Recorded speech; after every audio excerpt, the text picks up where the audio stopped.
টাঙ্গাইলে চিকিৎসার অবহেলায় আব্দুল হালিম নামের এক বৃদ্ধের মৃত্যুর অভিযোগ উঠেছে। শুক্রবার দুপুরে রোগীর স্ত্রী চিকিৎসক ও আদর্শ ক্লিনিক অ্যান্ড হসপিটালের মালিকের নামে মামলা করেন।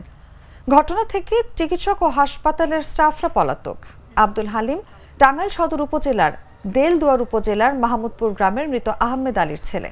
নিহতের স্বজনরা জানায়, বুধবার স্বজনরা আব্দুল হালিমকে আদর্শ ক্লিনিক অ্যান্ড হসপিটালে ভর্তি করায়। ভর্তির সময় অপারেশনের জন্য আমাদের কাছে প্রথমে 50,000 টাকা চাওয়া হয়েছিল।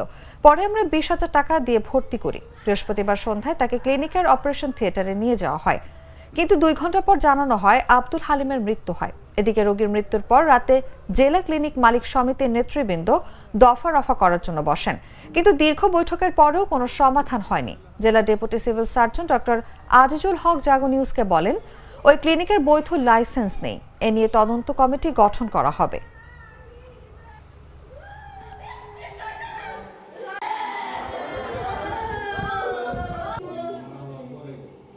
ওই ক্লিনিকে আইনা ভর্তি করা হয়েছিল, অবশ্যই ইঞ্জেকশন দেওয়া হয়েছে, ও মায়েরা ফেলাইছে ওনারা।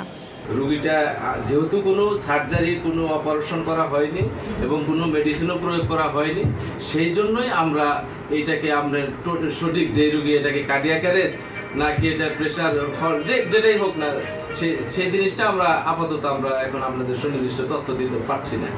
আর আমরা আজকে আমরা জেলা ক্লিনিক মালিক সমিতির এখানে ভাইস প্রেসিডেন্ট আছে এবং অর্থ সম্পাদক, কার্যকরী পরিষদের সাংগঠনিক সম্পাদক এবং জয়েন্ট সেক্রেটারি সহ আমরা একটা তদন্ত কমিটি করব।